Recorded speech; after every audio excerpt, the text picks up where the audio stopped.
Good day, everybody. Welcome back to the Marvel Contest of Champions news show.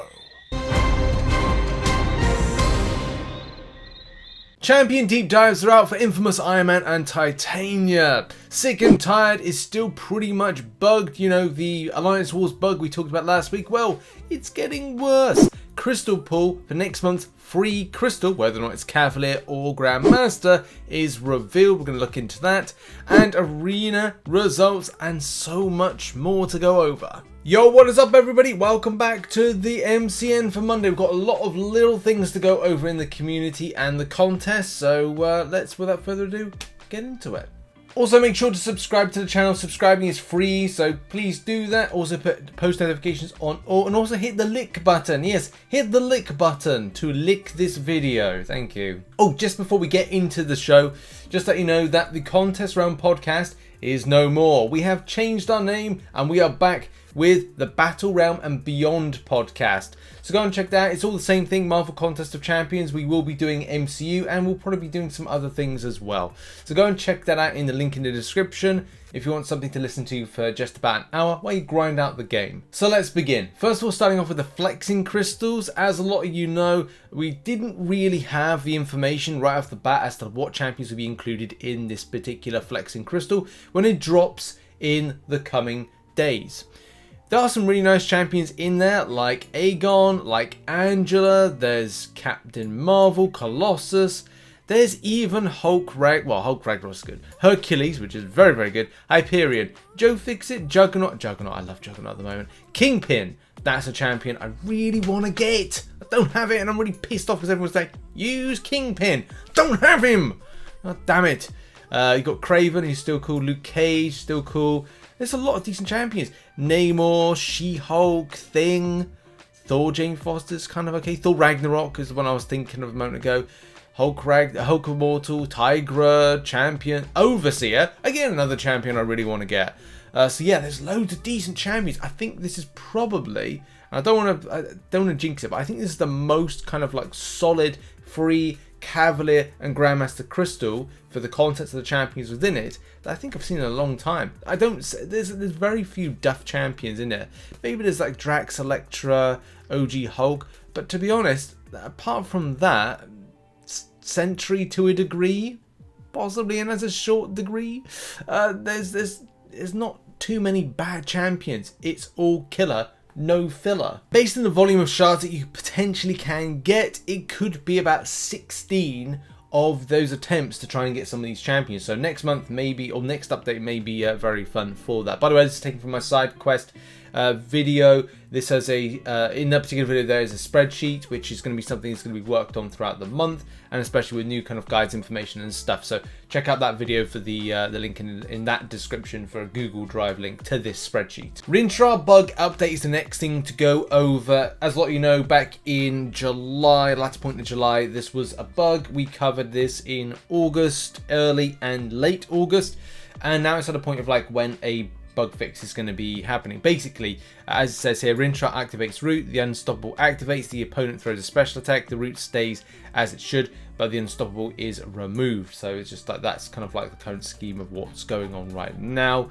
Caban were asking for more updates and information from people, and we came to a point of it will be fixed, but we weren't given a date. Now, when will it be fixed? So the team has made some progress on the investigation, and while it doesn't look like we'll be able to have a fix ready for the release of 36.2 update, it does look like it will be ready for 36.3. Now I'm not quite sure if that means what am I talking about? I don't know if that means this will be the update for October because of, you know, saying okay, we're in 36.2 as of tomorrow when the release goes in, or 36 and 36.3 being the following month, or it may be one of these kind of like small iterations of kind of like builds to get to a bigger build, like saying it's 37.2, but it could be a case it's that. So it may be next month when it gets fixed if you're looking for a definitive date for that, or it may be in some sort of like, you know, mid update, but I would say next month is more than likely. Next up on Wiccan game crashes. Now, we did talk about this one, I think it was on Friday or Wednesday or Friday of last week. And again, we want to find out what's happening with stuff. This has happened to me 3 times already, this kind of go over. And thank God I'm done with the side quest, because I really can't be bothered with having my game crash every time I face off against a Wiccan. Very, very annoying.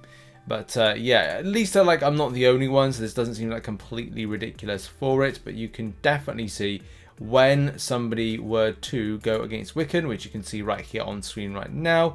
It's fight. Oh, it's closed, and it just closes the game, and you have to reload the quest again. It is a bit annoying. I don't know if it's like a completely regular thing. Definitely for some players, it is more than it is regular. It's literally just like consistently just kind of closing every time that fight happens.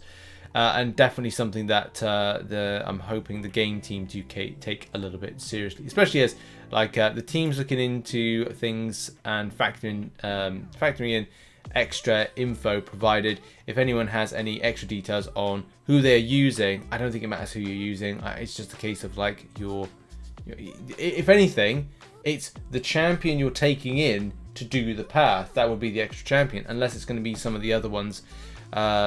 There, but you've got like a 4-star going up against 6-star, 4-star Scorpion going up 6-star Wiccan.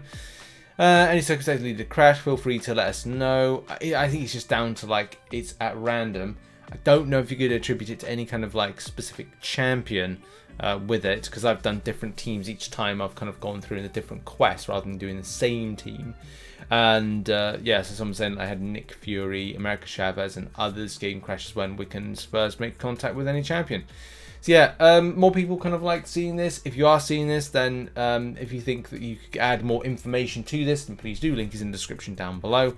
But Kabam, it kind of means nothing, because literally in about 2 days, the quest is gone. So I don't think Kabam are going to fix this. Just quickly following up on something from last week, we talked about a problem with Sick and Tired, especially when it came to Mephisto and the safeguard node. I think it's node 50, and the way that heal blocks applied. Not necessarily just with Mephisto, because it does expand out of it, as I did kind of hint to in that bit of coverage, and it looks like it's been picked up a bit more, especially the last couple of days or 3 days, and that is that Sick and Tired is becoming a bit of a nuisance for a lot of players. More interactions seem to be going a bit askew, especially when it comes to some attack tactics at the same time, and definitely issues are kind of seen where I think for a moment right there was something with I don't think the Petrify with I think it's some stuff when it comes to the Petrify isn't properly interacting with it. It's hard to tell really, because I saw 3 Petrifies right there, and you kind of think, well, shouldn't that be applying some kind of interaction of some description? In any case, before kind of going, oh, there's not a problem here, if anybody has that kind of level of response, looks like there's more than 3 buffs 3 debuffs right there, and it's there's not kind of a heal block popping up. In any case, going to Kabam on this one, on what they got to say, I think it's still something that's very much under investigation on this, and Kabam are taking it seriously, especially because this has now been taken to the team, passed this on to the rest of the team to take a look at on September 2nd, which is 3 days ago. It doesn't seem to be a response yet, and Kabam Jax, I think, as well took this to the game team. So yeah, and then again, a few other people have kind of been saying, look, somebody here said this right here with APOC. Not every fight, but occasionally APOC gets heal blocked as well. I don't know, maybe there's loads of kind of weird interactions with this, and still something under investigation. So do be cautious with Sick and Tired when it comes to this, whether or not it's bugged or whether or not there's some issue with an interaction. It's definitely, as someone said up in this thread, weird interactions. Next up, we've got Champion Deep Dives. Champion Deep Dives seem to be very interesting, especially around the new Tech Doctor Doom.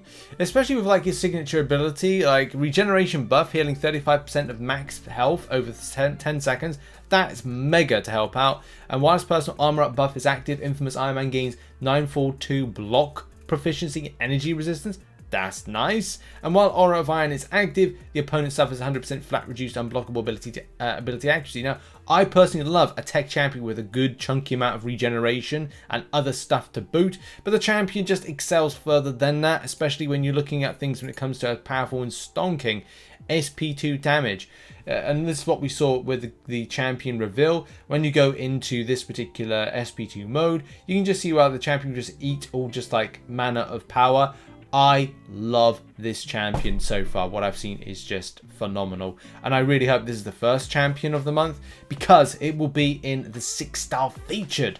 So that would be an incredibly spicy 6-star featured that will be dropping in November, if that were the case. Titania, on the other hand, it seems to got, like, I don't know, inspiration from Luke Cage from Abyss of Legends, especially getting that blockable, indestructible, and as well the unstoppable, all being passive. So that's like, it's funny. There are going to be like counters for that, especially for the unstoppable side of things. But apart from that, it was just, I would quite find it quite funny that it's kind of like literally like that. The biggest thing that seems to be coming out from Titania is that she is an absolute powerhouse. But as well, she seems to be an absolute debuff machine. The biggest debuff dealing machine that there's ever been. That's right. Look at all those debuffs. Look at all those chicken. Those debuffs. My word. Look at that. We've got Petrify. We've got Slow, Disorient. We've got, I think that's Falter right there. There's a lot. There's a lot of stuff there. She becomes like literally just invincible. There should just be like a thing just saying invincible, because at this stage, like, is that Root? Is that Root? I could be. Oh, it could be. That's Wither. God only knows what that is. But there's a lot of debuffs. There's a lot of things to worry about, especially with her kind of going up against her. Whenever Titania inflicts a stackable personal debuff, she has a 30% chance to inflict. Inflict another with that as well. Inflict it twice. So signature ability wise, adding all those debuffs can be it could be incredibly invaluable. I'm thinking as well, like, what Command we're creating is potentially counter options to some of the bosses. I mean, look at the, what is the Citalis? Citalis has a lot of evade. So if you constantly put it on things like slow or kind of other debuffs, it can be very, very helpful for it. There's full information you can check out in the link in the description to one of the deep dives, but definitely feels like this champion is very, very stonking, especially from a build perspective, with the passive Furies and the damage she can do, going to SP3s and doing stuff like this. Look at that. Look at all those debuffs. That's a lot of debuffs, and that's a lot of Furies. She can do a lot of damage and a lot of build up. So it definitely looks like incredible what she's going to be able to do. We'll have to see like more as the champion is released. But yeah, that's that. And now let's end the show by talking about arena results of the results that we have. Let's see how these champions fared. Here we are with the results, and thanks to everybody that got involved, whether it is on Twitter, the community tab, or the YouTube channel, or the Discord. Giving information is really great, especially because we can then figure out and chart course for predictions for round 2. Predictions for round 2 are there. We'll go over that in a second. But She-Hulk, no surprise. I think my predictions were pretty much on the nose with this. But 46 mil got position 90, so I think that maybe they're kind of like close to about 44 to 45, and I predicted 45 for this. So it may be best to put in a little bit more when it comes to the round 2 just to be safe. The 12 mil spot, looking for 491 position, that got the 5-star. That's still really good, and I think there's a good opportunity there to pick up a low amount of 6-star shards, I think it is, by just kind of going close to that kind of 12 mil mark, but not exactly. Maybe like 10 point something or other, maybe kind of like good to kind of like grab it. Human Torch, however, 107 mil, it did go a little bit further than I thought it would. I thought it would be about 90 mil. It's not. The champion went over like 100 mil. So that's a bit disappointing, but that's how it kind of like really goes. Some arenas seem to go like over what you really think it's going to go. 107 mil for position 84, and then right at the bottom we're looking at 33.3 mil for position 442. 27.6 mil will give a 1%, so that's 6-star shards. So round 2 predictions is as follows: 110 mil for Human Torch in round 2. Human Torch is a 5-star, 35 mil I'm going with, same as last time. And She-Hulk, 47 mil, just to be safe, but you know, 46, 47 mil still going to be fine. She-Hulk is a 5-star, 13 mil, again, depending how safe you want to be with it. But look, 12 mil will probably be fine. But in any case, that's been the predictions, that's been the results. And we roll on to the next week of Arena Grind. We're just saying by saying thank you very much to everybody that supports the channel as a YouTube member and as a patron. You're on screen right now. Thank you very much. Also, those support on twitch.tv/RichTheMan live. I'll be doing some live streaming of MCOC, then some Fall Guys maybe later. We'll have to see. So thanks to everybody. And yeah, check out some other content which is located on screen right now. There may be another video, another couple of videos before we get the new update tomorrow, especially because I want to try out some new features, and also we'll be testing out the buff for Ant-Man when it goes live tomorrow as well. But yeah, thanks for watching. See you soon. Bye bye.